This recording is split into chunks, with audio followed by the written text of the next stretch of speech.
আবাসিক হলগুলোর কাঠামোগত ঝুঁকি মূল্যায়ন ও প্রয়োজনীয় সংস্কারের স্বার্থে 15 দিনের জন্য ঢাকা বিশ্ববিদ্যালয় বন্ধ ঘোষণা করেছে কর্তৃপক্ষ।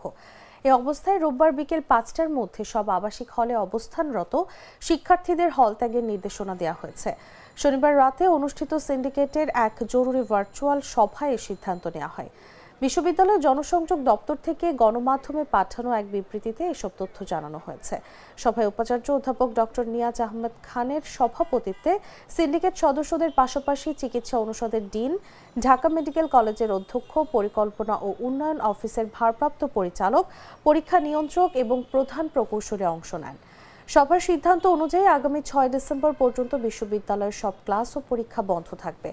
সাম্প্রতিক ভূমিকম্প ও পরবর্তী আফটার শকের কারণে শিক্ষার্থীরা শারীরিক ও মানসিকভাবে বিপর্যস্ত হওয়ায় তাদের সার্বিক নিরাপত্তাকে সর্বোচ্চ গুরুত্ব দিয়ে এই সিদ্ধান্ত নেওয়া হয়েছে বলে জানানো হয়।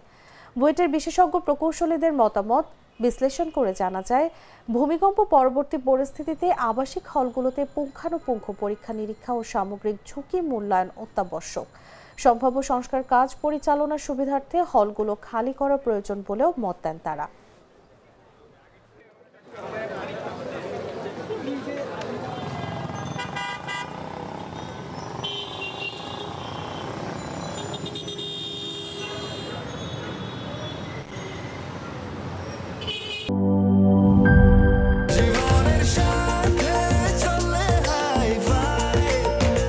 স্বাস্থ্যকর অল টাইম ফ্যামিলি কেক, সব সময় অল টাইম হেলদি লাইফ।